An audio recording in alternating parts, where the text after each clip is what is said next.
From London, England, where the Queen lives. Recorded live from an underground bunker and packaged into an MP3 with a pretty little picture. Helping to kickstart your day with the motivation and inspiration you need 365 days a year. This is the Learn, Develop, Live podcast. And this is your host, Chris Jaggs.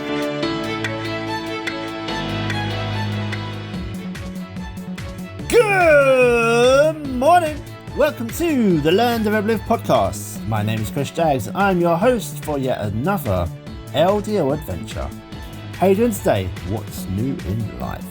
Hope you're still working hard and looking to make something big happen for yourself out there, in the big old wide world. But if you're a bit stuck at the moment, fear not. I understand. I get it. You're tired. You lack motivation. You could just not be bothered and just sitting there watching Netflix. It's just so much easier, isn't it? This week, I want to talk to you about just how much time you actually do have. But first, there's a couple podcast review coming in. I love feedback. It helps grow the show and make it even better for you. So, first up, we have from Delris over in the US. This is such an uplifting podcast. The host has a positive energy and gives you hope for the world despite our current struggles. Thank you. And from Cupid's Foreplay, nice name, Chris makes motivation fun. Well, I'll try. A quick pick-me-up when you need it. Massive thank you to you both for the good words. Always appreciate the love and support. If you'd like to send a review to Apple Podcasts, please do, and I'll give you a shout out in an upcoming episode. Right, let's move on, have a drop, and get going. If you're out running, sitting on the bus, or currently have a smelly armpit in your face on the train, the Learn, Develop, Live podcast is here to try to push you through your day. And we are back in the room. Now, a common expression I hear people say is, I don't have enough time, to do the important things in their life. Maybe not quite in that voice, but Have you ever heard someone say they haven't got enough time to exercise, or they haven't got enough time to spend with family? This is all crap. Now, I'd use a stronger word, but the episode might get listed as explicit content, random stuff. What you really mean when you say that, you don't have enough time, is it's just not important to you. If you really valued it, then you would make time for it. It's that simple. When you say you haven't got enough time, you're just saying you don't value it enough. But wait! I know you want to do something with your life. Why else would you be here? Is it to listen to the sound of my voice? To just pass the time? If you want to get something, then you got to go out and chase it down. The first move, this is always going to be yours. And of course, for most, we hit that one excuse. That one excuse that people think is just acceptable. I don't have enough time. Now, whether you sound like the teenager in The Simpsons or not, that's completely irrelevant to this. But if you really want to lose weight, you start doing something towards it. If you want to start a podcast, you would have already started the research. Maybe you started working on the idea. Maybe recorded something. Whatever it is you want to do, if you really want to do it, you'd have already started. So why are you kidding yourself? It's time to either make the first move or just bin the idea. Stick it in the imaginary recycle bin in your mind. Now, can we talk numbers here? Numbers in our lives. So the basics.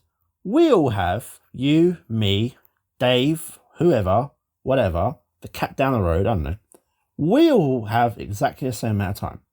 60 seconds in every minute. 60 minutes in every hour, 24 hours every day, 7 days every week. Now, time is constant. Even right now, time is ticking away. Every single week, you, me, Dave, the cat, horses down the roads, everyone around the world has 168 hours from midnight on Monday morning until the end of Sunday. 168 hours to do with as you please. But why do people just waste it all? Well, I tell you, people tend to be more frivolous with their time than their money. And this is a dangerous mindset because time is quite often a far more precious resource than money. More money can always be earned, but once time is gone, it's gone forever. Unless you have that time machine that we always talk about. I think if people actually had to carry around time in their wallets, they would be more careful with it. Imagine if you saw yourself paying 16 minutes worth of time just to watch commercials of an hour television program. Imagine that you actually had to pay 30 minutes of time just to respond to an email that could have taken only 6 by phone. If that had been money, you would probably jumped at the chance to get a sale 80% off. You might even brag about it later. The average human spends roughly 79 years or 28,835 days on planet Earth, unless you go to the moon. So there is an average of 692,040 hours in a lifetime. So how about your day then? So, 24 hours. Let's say 8 hours for sleep, although I don't remember the last time I slept for 8 hours. When you have a toddler who runs on solar power, you'll be lucky enough to get 6. But for argument's sake, let's say you spent 8 hours snoring. That takes us down to 16 hours out your 24. If you've got a job, let's say 10 hours or so with some travel, and now we're down to 6 hours on average, and that's if you got a good 8 hours sleep. Take an hour or so for eating, maybe have a bath or shower. Now you got about 5 hours or so to do with as you please.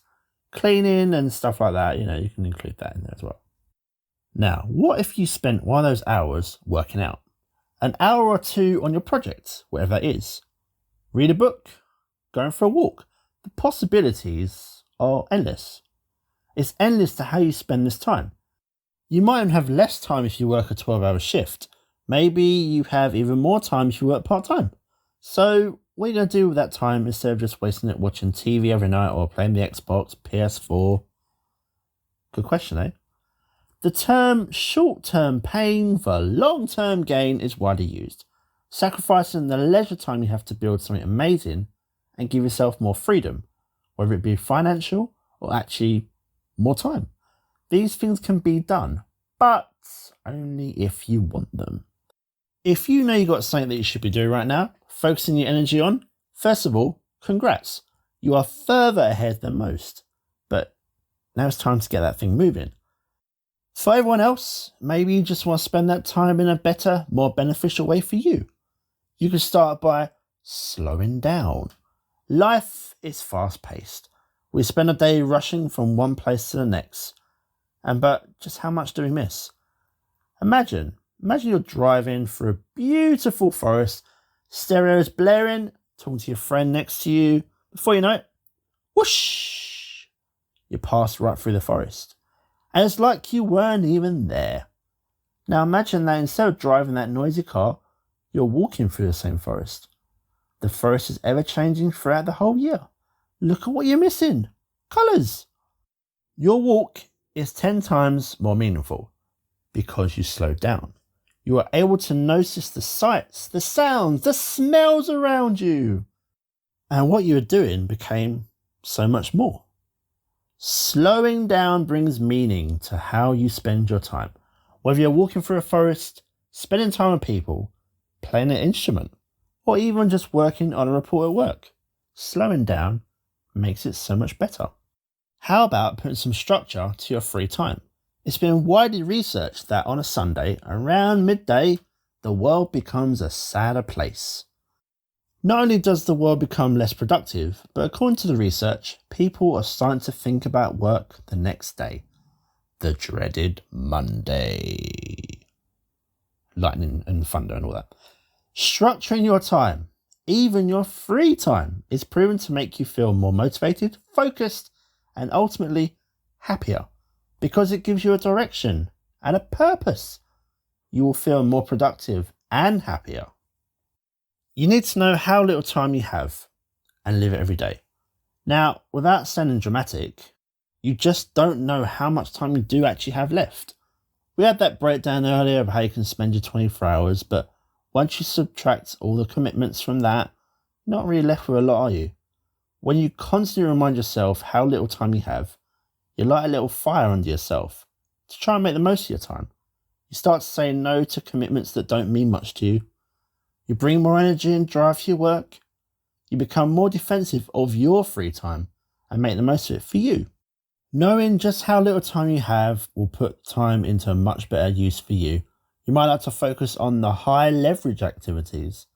Now there's a little bit of an unwritten rule.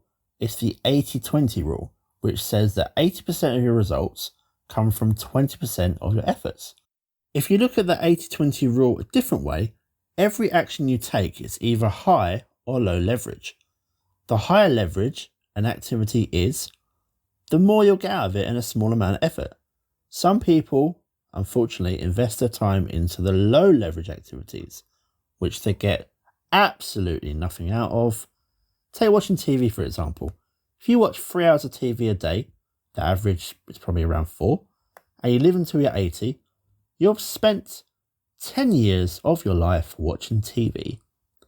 This is time you will never get back, and time you could have invested into a much higher leverage activity, like reading a book, having coffee with someone, learning something, exercising, writing, what about looking into meditation? When you invest your time in high leverage activities, you can cut the pointless stuff from your life and invest your time in the activities that produce the greatest returns on your time. And finally, what is probably the most important one? Think about what matters most to you. Everyone spends their time differently. One person may invest a lot of time into developing a successful career, while another may care more about investing their time into building a rewarding family life. Take the time to think about what you really, truly care about, then invest your time in what you care about. Now this all seems like simple advice, yet hardly anyone does it. A lot of people wing their way through each day, not think about whether they're spending their time will actually produce any meaningful results. I think the only way to make sure you get the most out of your time is to start with what matters most to you and work backwards. Get the actions to figure out how you should act. At the end of all this, the real hero of the story, the hero and the person who will benefit the biggest from the time and effort you put in, well, it's yourself, isn't it? And you owe it to yourself after all.